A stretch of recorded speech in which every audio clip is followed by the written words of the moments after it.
Hi, this is Nick Vivian from tnoooz. We're here doing tnoooz Live at ITB, presented by Travelaer, so thank you. And I'm here with Maximilian. You just go by Max? Max is fine. Maximilian is a great name, it's a very strong name. It is, but Max is fine, we'll go short for Max. Let's do Max. Well, Conichi, can't really go short for that, also a good name. What does it mean? That was the first question, the most curious question I had. Where did you find it? And then we're done afterwards. And that's it, the only question. Okay. No, so essentially, Conichi was derived from Konnichiwa, the possibility to say hello to guests and enhance the entire personal experience with guests. And when we started 4 years back, our core focus really only was on guests and hotel guests. We now sort of moved a lot more into business travel. Still guests at the end of the day, but it's really about this interaction. So that's where Conichi came from. I knew there was a good story. I knew that there had to be. Instinct. It's good. Business traveler versus consumer travel. I like that pivot. It seems happens often. A lot of people go B2B instead of B2C. What made you decide to focus more on the business travel side of the equation?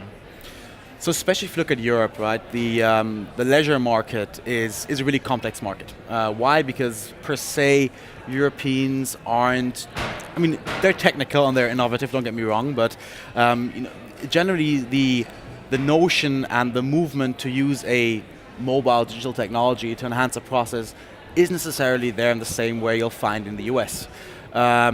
So when we started, we saw an issue of, number one, the fragmentation of the market in regards to the entire hospitality industry, then sort of the issue of generally guests not being too technical and too tech savvy, and then sort of bringing this together just puts you in front of a huge problem. So where we say, in order to break this through, we need to find a solution where we have high frequency travelers and we can somehow structure the market, and that's exactly what business travel is. It's people traveling 3 times a week, and you know exactly into which properties they're traveling, right? You know exactly their preferred properties, you look at their history, boom, you've got it there, and so you can structure the market in no time. So basically it was kind of an issue, the frequency of travel. It's just so much easier to create a product that can engage regularly. Our product is it's focused and centered around smoothing the check-in and check-out process of hotels. Big issue, still not solved today.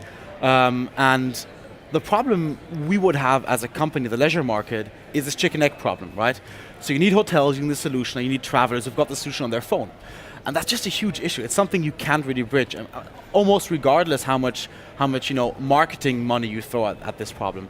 If you look at corporate travel, I can equip a corporate traveler with my solution and say, dear corporate traveler, this is what you can use to smooth your check-in process. I know exactly into which property they're going, and hence bridging this corporate and hotel relationship, and that's why that's such an opportunity. Yeah, I guess if you do something painful once a year, you can manage it, right? Yeah, but if you're doing it 3 times a week, it becomes real. Absolutely.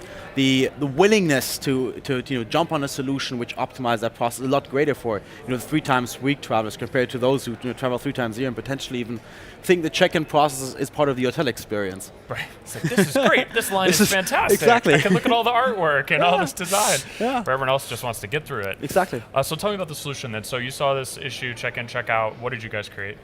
So what we did is we essentially created a solution on the hotel side, which is running with PMS integrations and without PMS integrations. So it allows you to have a standard interface on the front desk to check in and check out travelers. We have 2-way integration with Oracle, Info, Headtrust, Protels, all the big property management systems. But the real sort of intelligence of the system is, we usually refer to it as sort of the Uber style of handling guests. If you think of Uber, the process to take a payment of a ride is always the same, regardless if you're in the US and Africa, wherever you are. And that's exactly what we're doing on the hotel side as well. And it empowers staff, hotel staff, to have a very easy and simple hotel check-in process. That's sort of the one side, right? And then the other side on the corporate end is that we've got a solution which works exactly like an airline check-in. Yeah? So you book your hotel wherever you want to book your property, wherever you have your content from, it doesn't really matter to us. We get that booking, we fetch that booking, we facilitate a check-in, check-out, exactly like an airline scenario. So you get an email where you can say, check in, you share all your details, and that's it. So no more queuing, no more filling out of registration forms, no more complex payment, no more checkout. So yeah, that's really what we do. And how many hotels are you guys with now, or how are you measuring? Yeah, so in Europe, we're around 500 properties. We have a much greater pipeline. As you can imagine, we started off with a bunch of pilots. It took us around 4 years to build all the PMS integrations and to come to a point where the technology and the interface on a standard that front desk staff can actually handle it in an easy and simple way. That's where we're right now, and we've won major change in the US, in Europe, and now it's really about rolling, scaling it out, and making sure that we do not run into this chicken egg problem, but we know, or we sort of manage the rollout process in a way that will only roll out into properties where corporates actually steer volume to. So that's our big challenge right now, and 2 core markets, Europe and the US. 4 years, I think we should emphasize that for the integrations, right? People always forget. They're like, we'll just integrate with all the PMS. It's like, no, it's going to take you forever. That's an interesting. So when we started, we looked at different solutions out there, and 4 years ago, and we spoke to people, and they were like, well, we've got 120 PMS integrations. And I spoke back to my co-founder, and I was like, Fredo, I think we're never going to make it. I mean, they've got 120 PMS integrations, and how are we ever going to break through?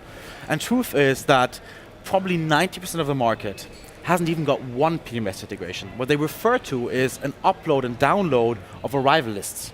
That's not a PMS integration. When we talk about PMS integrations, we talk about real two-way reading and writing, which is essential in order to smoothen out that entire check-in, check-out process, to essentially have an interface on top of your PMS, which is mobile, agile, fast, good UI, UX, allowing your front desk staff to really easily check in and check out your corporate travelers. Yeah, because if someone doesn't upload the file, if you're in trouble, right? If someone forgets to do that part of their duty, you lose the whole point. You can automate that, but it doesn't take away sort of the burden of running through a really tedious check-in, check-out process in the PMS system. Yeah. And if you think about, why on earth does a check-in process even exist, right? And if you think, and even if you take it further and say, you want to get to a completely mobile check-in where there's no staff interaction, and again, some people love this, some people hate this idea, but if you want to get to that point, you have to be fully PMS integrated.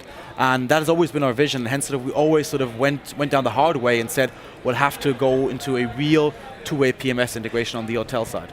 Yeah, I mean, I'm a huge Zapier geek and all this automation, but if it's not direct, sometimes it breaks, and you got to sit there and troubleshoot, and it's very frustrating, so I like the direct connection. Yeah. Well, let's talk about the startup, or the company itself. You're not really a startup anymore. Kind of almost your startup maybe mentality, but 5 years almost, right? Is it 5 or 6? Yeah, it's really 4 or 5 years, and it's always tough to tell where you go. People always ask us, "Are you still a startup?" Yeah. I'd say absolutely, 100%. Not only due to our mentality, but the way we break things, right? We're super agile. I mean, we twist and wind wherever we see an opportunity, and I think that's important in that market. It's something which the market sort of generally hasn't experienced so far. It's a very sort of traditional market. If you look at sort of the way that infrastructure in hotels is run, it's very sort of old school. If you look at the corporate side, again, sort of, it has been very old school. A lot of disruption in that market as well at this point in time. But we're absolutely a startup, 100%. So when you're growing, what is or maybe this is just happening unconsciously, but how do you keep the culture where you need it to be, keep the staff oriented as you grow? What are the steps you're taking to make sure that, the company that you build a company you're proud of in time? I think that's probably one of the toughest questions to answer. I believe fundamentally that giving people a responsibility and empowering them to be an entrepreneur inside of the company and not controlling anything top down, I think to us that is definitely the recipe for success.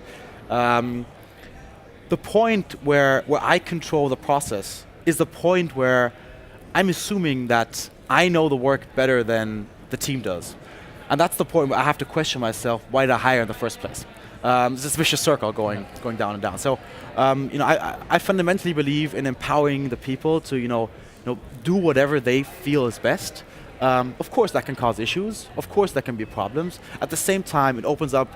You can really sort of see how people see the fire in their eyes burning. It opens up so much passion for the product, and I left the office last night at, I don't know, 12, and there were people working there, and I was like, guys, you go home. There's no to finish this, and want to get it done for ITB, and it's not because I was sitting there and telling them to do something, and I was doing the opposite, but it's because people love what they do, and I think if people love what they do and you get this passion, I think that's when you, and that's essentially, I think, what the startup mode is about. It's about failing fast, breaking things, and at the same time, having this eager drive of being able to change the world. I like that.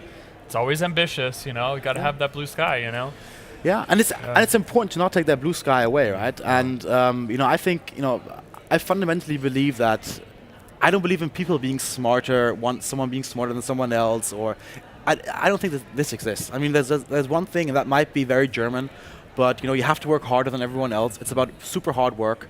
It's not an easy ride. It's super tough.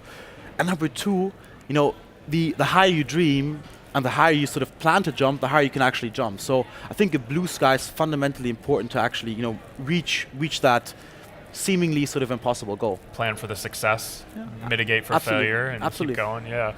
Tell me about looking ahead. Do you think there are other areas of the hotel experience you guys might address, or anything that you see as pain points that you're willing to share, of course? But where are you guys headed in the next couple of years? To us, our core focus, and that's really important to emphasize, our core focus really is the business traveler. So our core focus are top leading Fortune and Germany 30 companies which are using our solution for their travelers. And if I look at that market, it's a multi-billion market which still is to be disrupted, right? Millions of hotel nights every day being processed and being handled in a very old school, intransparent way. So I think on the one side, really want to make sure to sort of clean up. Clean up is a difficult and tough ambition, but to shed light to this black box hotel of what's going on, smoothing processes, saving costs. We're now at roughly $40 cost saving per trip. Right? And that's not our sort of calculation, that's a corporate calculation. So I think a lot of sort of standard stuff which needs to be done. That's more on the sort of default, leveling the playing field. And then sort of looking into the blue sky, into innovation, I think a lot is driven in regards to AI on the hotel side. I believe that service could be so much better if you know a lot better what travelers want and who they are and why they're at the hotel, being able to customize the in-stay experience. At the same time, we're seeing a huge opportunity in regards to payments, right?